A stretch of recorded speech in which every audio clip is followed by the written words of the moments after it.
warahmatullahi wabarakatuh. Untuk rekening BPK itu milik, sebenarnya semua punya hak di situ. Hanya memakai nama BPK. Dengan adanya rekening itu kita, ya mungkin ya, kita ada rencana seumpamanya ada dana, itu kan dana kita. Nah, selanjutnya akan ditambah mungkin dari tim media kalau kita sudah mapan di sana, ya, khususnya di YouTube, ya mungkin ada penghasilan di situ. Jadi kembali ke yuran, yuran itu juga tidak dipaksakan. Silakan Anda menyumbang di rekening itu tiap bulan, bukan tiap saat, tiap bulan.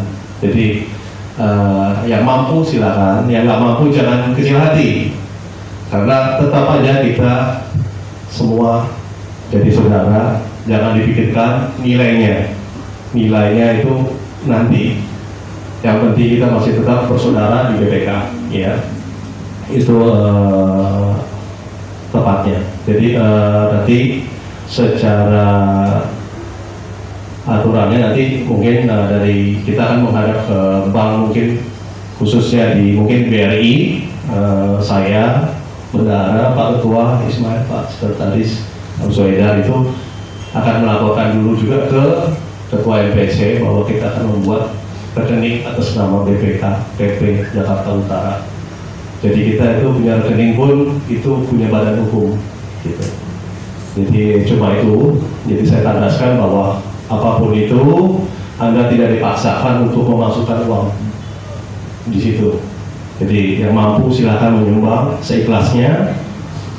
Itu juga untuk kegiatan-kegiatan BPK, dan itu akan tiap bulan jika dana itu terpakai akan ada laporan kepada rekan-rekan sekalian. Demikian, mungkin ada kekurangan tolong dibantu. Terima kasih. Assalamualaikum warahmatullahi wabarakatuh. Kasih kesempatan sambutan buat sepatah kata buat abangku Yoyo Sutario untuk memberikan arahan, didikan apa kita ke depan, bagaimana BPK ke depan. Tolong bimbingannya Abang Sutario, silakan maju ke depan. Assalamualaikum warahmatullahi wabarakatuh. Sebelum saya banyak bicara, barangkali kita bagikan salam perjuangan bangsa dan salam perjuangan organisasi kita yang ada di bab 1 pasal 4 anggaran rumah tangga Pemuda Pancasila, di mana bahasanya atau bunyinya apabila akan memulai berbicara tokikan salam perjuangan bangsa, kemudian dilanjutkan salam perjuangan organisasi. Merdeka! Merdeka! Pancasila! Pancasila! Pancasila! Nah, ini khusus orang BPK harus paham, ya. Jangan asal teriak, ya. Pidato salah-salah. Sekali lagi, BPK adalah laboratorium kader, dan nanti setelah berakhirnya bicara, tokikan salam organisasi kita dan diakhiri dengan topik salam perjuangan. Nah, jadi kalian baca tuh di bab 1 pasal 4 anggaran rumah tangga Pemuda Pancasila. Ini sebenarnya ada yang kurang. Seharusnya tadi di awal Ketua BPK atau Sekretaris BPK menyampaikan struktur kepengurusan dulu. Ini kan rapat pleno pertama. Saya mau tanya, kalian sudah dapat belum fotokopinya atau kopinya SK? Nah, sudah. Ada yang belum. Nah, jadi tolong ya, kalian harus pegang kopinya, kan itu adalah dokumen. Nah, simpan, jangan jadi bungkus kacang juga. Suatu saat kalian diminta jadi pengurus atau jadi ikut diklat organisasi, sudah pernah menjadi pengurus BPK, ya, dengan dibuktikan SK kalian sudah jadi bungkus kacang, ya. Maaf nih, saya dokumen saya, ya, makanya pindahan buku aja sampai 2 dus. Tapi disitu isinya ya dari mulai rancangan LPPPAC, Rakercat, Muscap, Muswil, Mubes, saya masih pegang. Ya, karena saya pikir fokus saya di organisasi ya harus paham juga, jangan cuma ikut-ikut doang, bring sana ngikut, bring sana tuh, cuma jadi penggembira doang. Ya.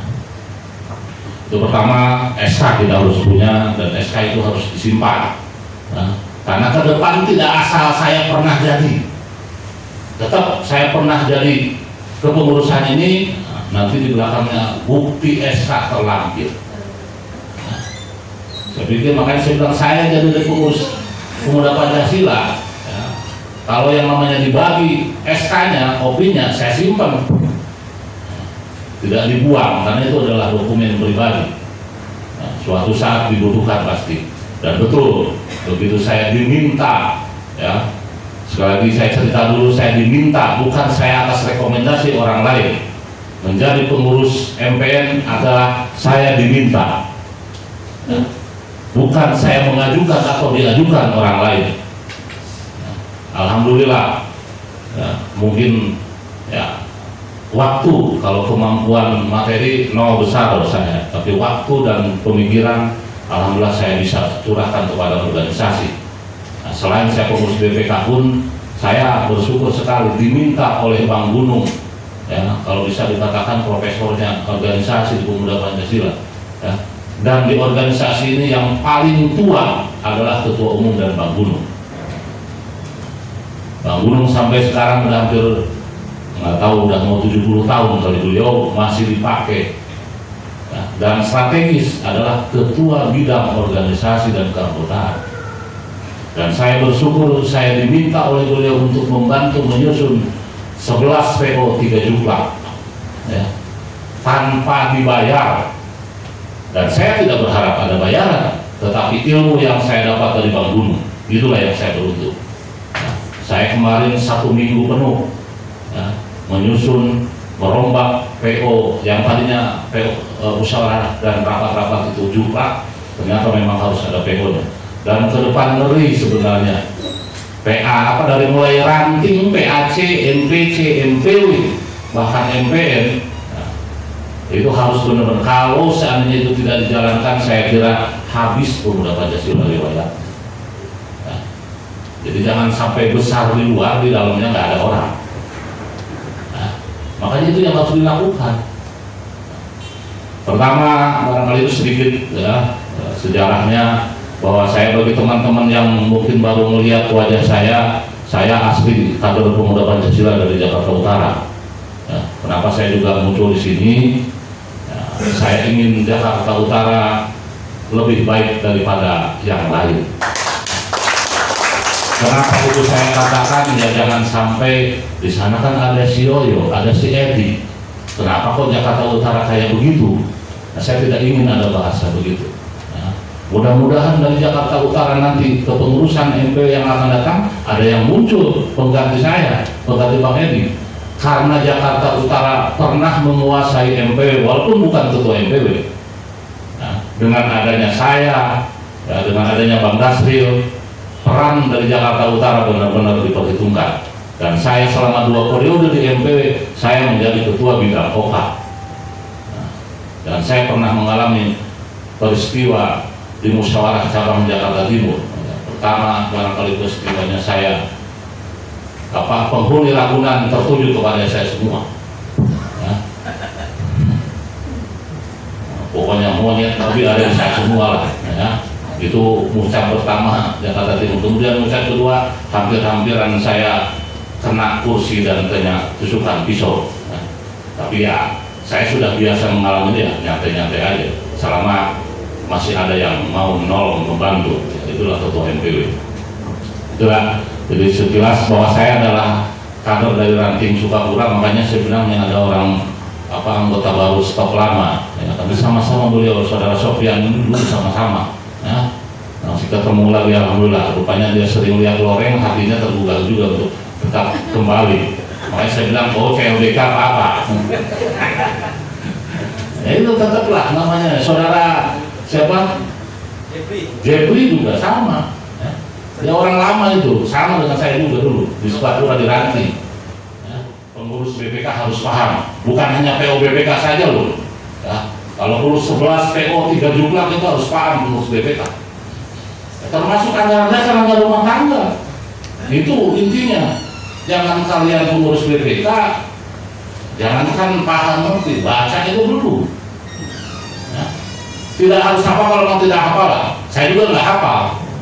Tapi apabila ada yang bertanya bab sekian, pasal sekian, ayat sekian, nah, saya paham, lebih bagus paham, gitu kan?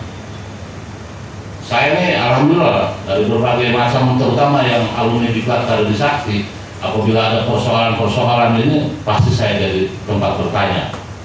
Dan saya alhamdulillah karena sering banyak bertanya sehingga hafal. Jadi sekali lagi, pertama pengurus BPK harus baca, sering baca, silahkan diskusikan anggaran dasar rumah tangga, tetapi tidak harus diperdebatkan. Ya, anggaran dasar rumah tangga tidak diperdebatkan, termasuk PO. Ya, tinggal kalian adalah melaksanakan. Ya, kalau mendebatkan anggaran dasar rumah tangga ya nanti 2024 ya, di Mubes. Dan saya yakin akan seru nanti Mubes ke 2024. Ya. Karena saya yakin mungkin kalau ada ini ya ketua umum sudah usianya sudah gitu, menjelang 80. Nah mungkin saya termasuk orang yang akan ikut nimbrung dalam menyusun anggaran dasar, anggaran rumah atau perubahan-perubahan. Mudah-mudahan saya mampu. Nah. Jadi sekali lagi, baca anggaran dasar, anggaran rumah tangga dan PO. Nah, yang paling utama adalah PO kaderisasi dan jumlah ya, kaderisasi. Yang paling utama itu, tetapi yang lainnya pun harus, ya, jangan cuma itu. Yang paling harus paham banget adalah PO kaderisasi dan jumlah kaderisasi. Selain anggaran dasar rumah tangga, itu tugas BPK. Terus tadi sudah di awal masalah pakaian, ya, menjadi contoh siapapun anggota pemuda Pancasila khususnya di Jakarta Utara. Ya. Jadi apa yang dipakai oleh pengurus BPK nanti jadi contoh. Oh memang itu. Kalian silakan bicara. Nah, saya tidak ingin melihat nanti kalian mengurus BPK khususnya kegiatan pakai blue jean atau pakai warna celana yang tidak ini. Di Diklat, ya, kalau itu terjadi, saya perintahkan suruh pulang. Ya. Sudah terjadi Pak. Saya pernah mau dipukuli gara-gara bicara itu. Ya, saya aturan yang begitu, saya bicara aturan. Ya, kalau kebijakan kepada ketua MPC atau ketua MPW-nya masih dibolehkan enggak? Tapi secara aturan, ya, karena di situ ditata tertib jelas atau di persyaratan Diklat itu jelas, ya, memakai seragam dengan dikombinasikan celana warna hitam, celana korok warna hitam. Nah, jadi kalau nanti kalian ikut Diklat kaderisasi, pakai pakaian itu, nah, pakai celana bawa celana warna hitam. Ya, yang bagus sih memang. Yang bagus dan lebih keren, lebih gagah, pakai celana bahannya bahannya yang bahan bukan jean, ya, bukan levis lah, itu lebih bagus lagi. Ya. Itu tentang pakaian. Ya. Sudah paham ya? Ada pertanyaan? Ya, silakan. Assalamualaikum warahmatullahi wabarakatuh. Waalaikumsalam. Merdeka! Pancasila! Sebutkan nama sebut. Ya, nama saya Bu Wati. Saya terima kasih dan saya mohon maaf yang sebesar-besarnya kepada bapak-bapak di sini atau ibu yang ada di sini. Karena kenapa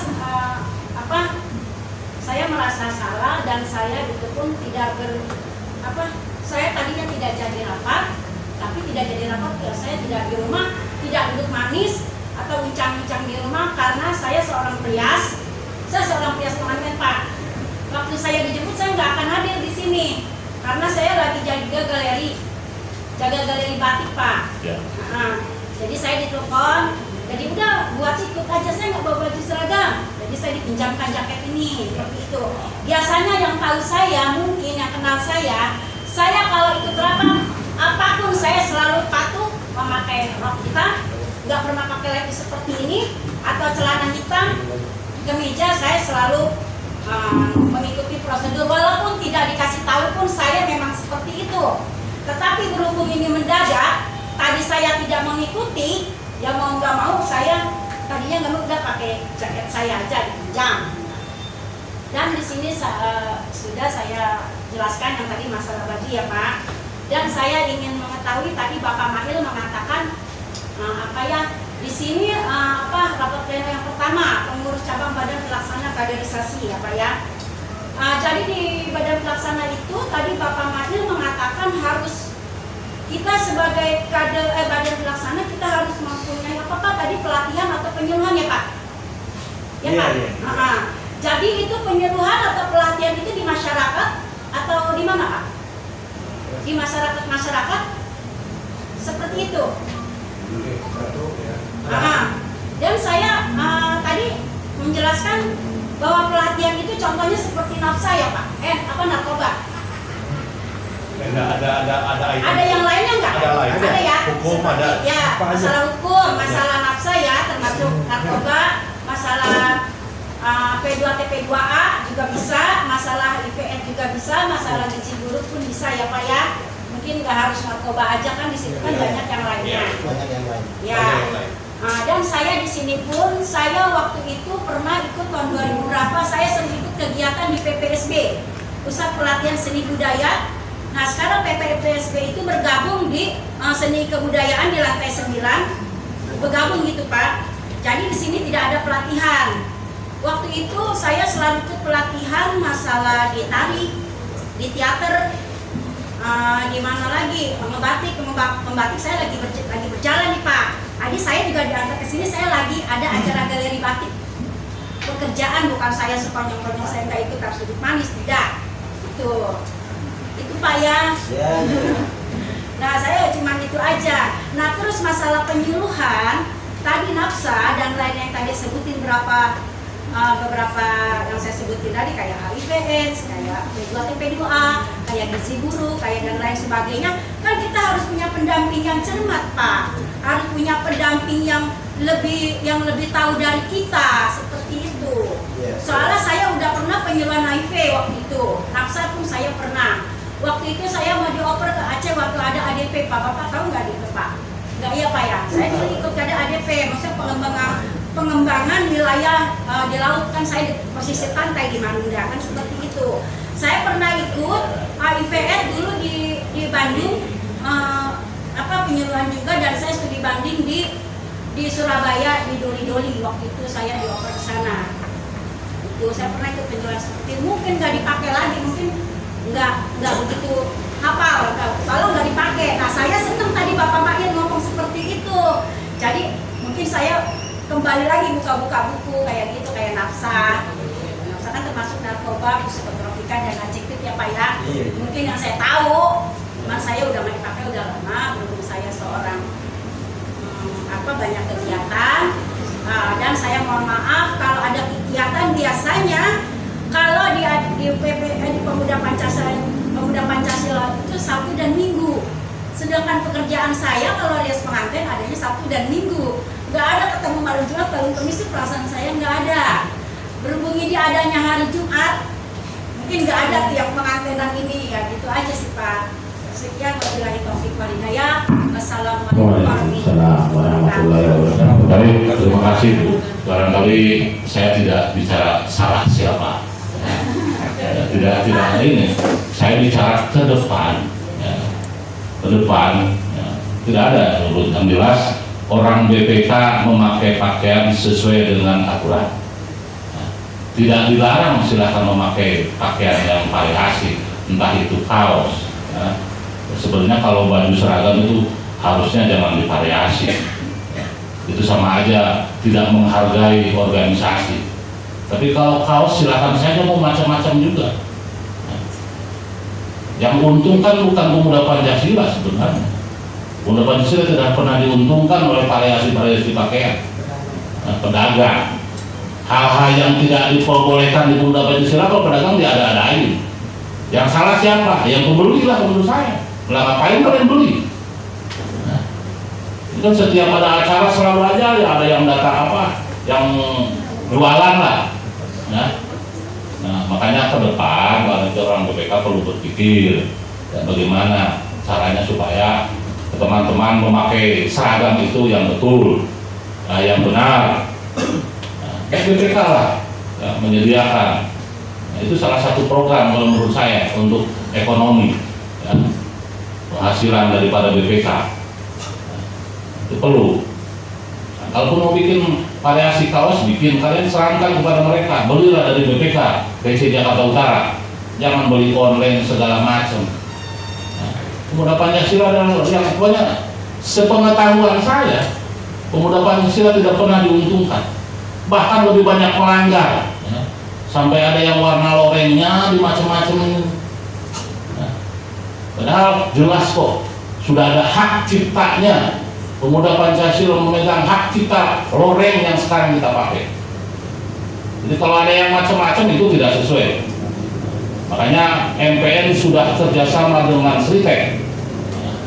Alhamdulillah, mungkin nanti ada dua macam ya, kualitas daripada bahan. Ada kualitas tentara NATO, ada kualitas mungkin di bawah itu. Jadi tolong pada teman-teman nanti kalaupun membeli pakaian ya pakaian yang sesuai dengan aturan. Nah, ada juklaknya, lambang dan atribut. Makanya tadi saya sampaikan, pakailah pakaian seragam yang sesuai aturan. Kalau teman-teman belum, ya kecuali yang sudah pernah ikut di bela negara, ya karena itu memang ada hubungannya dengan ada kerjasamanya dengan Pemuda Pancasila, emblemnya silahkan dipakai. Tetapi di luar itu, di luar emblem kaderisasi nah, atau di emblem diktat bela negara, ya, saya berharap jangan dipakai khususnya oleh pengurus BPK. Jadi kalau belum pernah merasa diklat koti, ya jangan kalian pakai. Ya. Apalagi ke depan nanti ternyata MPN meminta kepada BPK untuk menyusun silabus dan kurikulum diklat koti lagi. Jangan lagi juga, karena maaf saya lebih banyak disuruh berpikir daripada disuruh menghasilkan duit. Berpikir aja terus. Makanya kadang-kadang sedih kalau ada aturan yang apa yang dibuat sementara di bawah tidak mau melaksanakan. Sedih saya. Ya. Jadi tidak dihargai hasil karya. Makanya saya ingin Jakarta Utara, khususnya PC BPK Jakarta Utara, umumnya nanti MPC, apa yang ada di aturan itulah yang mesti dilakukan. Nah, jadi pertama seragam loreng, ya, seragam loreng itu ya seperti ini yang saya pakai. Nah, semua sama. Nah, untuk kudungnya tadi pantasnya itu yang warna oranye. Nah, jadi seragam itu warna oranye. Kalau ada kegiatan pakai itu warna oranye serudungnya. Nah, bawahnya ya, celana atau rok warna hitam. Ya. Bagusnya itu memang pakai bahan, jangan pakai bahan lepis. Nah, ini ke depan loh, ya sekali lagi sudah dikasih tahu masih begitu aja, saya nggak tahu alam itu. Kalau sudah dikasih tahu masih juga keren pakai lepis. Nah, padahal tidak sesuai aturannya. Itu masalah pakaian. Kemudian tadi masalah anggaran dasar dan PO dibaca, dipelajari. Nah, yang paling harus paham adalah PO kaderisasi dan anggarannya bermasalah. PO yang lain sepintas lah, nggak apa-apa. Nah, ya kalau saya alhamdulillah lah, sedikit banyak mungkin dari 11 PO, bangsa 5 PO sedikitnya paham. Banyak yang bertanya, termasuk PO Kota pun ya sedikit banyaknya saya paham karena ikut menyusun itu. Nah, kecuali PO BP3, mungkin BPPH, terus BKPB. Jadi di MPN sekarang ada namanya Badan Buruh dan Pekerja Pemuda Pancasila, nah, disingkat B2P3, Badan Buruh dan Pekerja Pemuda Pancasila. Kemudian B2P3, kemudian ada BKPB, ya, Badan Kesehatan dan Penanggulangan Bencana. Itu ada, lahir lagi di Pemuda Pancasila. Itu baru ya, Badan Buruh, Badan Kesehatan, nanti ke bawah harus ada. Nah, itu kalau Badan Buruh dan Badan ini termasuknya itu adalah, kalau Badan Buruh adalah badan profesi, ya, kalau Badan Kesehatan itu badan non profesi, termasuk BPK badan non profesi, ya, BPPH, BP3 itu badan profesi. Nah, ke depan mudah-mudahan yang masih di sini masih mau gabung di Pemuda Pancasila dan menjadi pengurus, ke depan berdasarkan anggaran rumah tangga ya, tentang badan lembaga apa namanya, saya lupa lagi, perangkat organisasi ya. Jadi pengurus badan ya, baik badan non profesi maupun badan profesi, untuk ke depan tidak boleh rangkap jabatan dengan majelis pimpinan. Nah, sekarang kan saudara Ismail ketua bidang kaderisasi ya, ex officio dia ketua BPK. Kenapa masih boleh? Dia masih menggunakan anggaran dasar anggaran rumah tangga hasil Mubes ke-9 ya, karena anggaran dasar anggaran rumah tangga hasil Mubes ke-10 berdasarkan bab peralihan itu untuk MPC dan MPW berlakunya nanti MPW Muswil 2022, MPC Muscap 2023.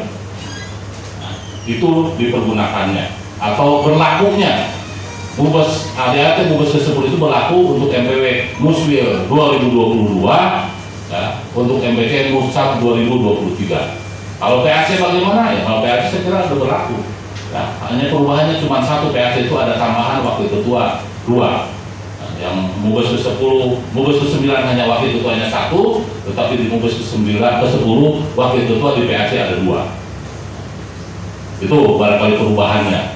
Jadi sekali lagi, anggaran dasar anggaran rumah, apabila ada yang bertanya nih, anggaran dasar anggaran rumah tangga hasil Mubes ke-10 berlaku untuk MPC dan MPW setelah Muswil dan Muscap. Jadi yang sekarang belum berlaku. Makanya kemarin Mas Mai tanya, ayo ini saya bilang udah, kalian pakai aja hasil Mubes ke-9. Artinya masih boleh rangkap jabatan, karena kalian kan sebentar lagi masa berakhirnya BPK juga sama masa berakhirnya MPC.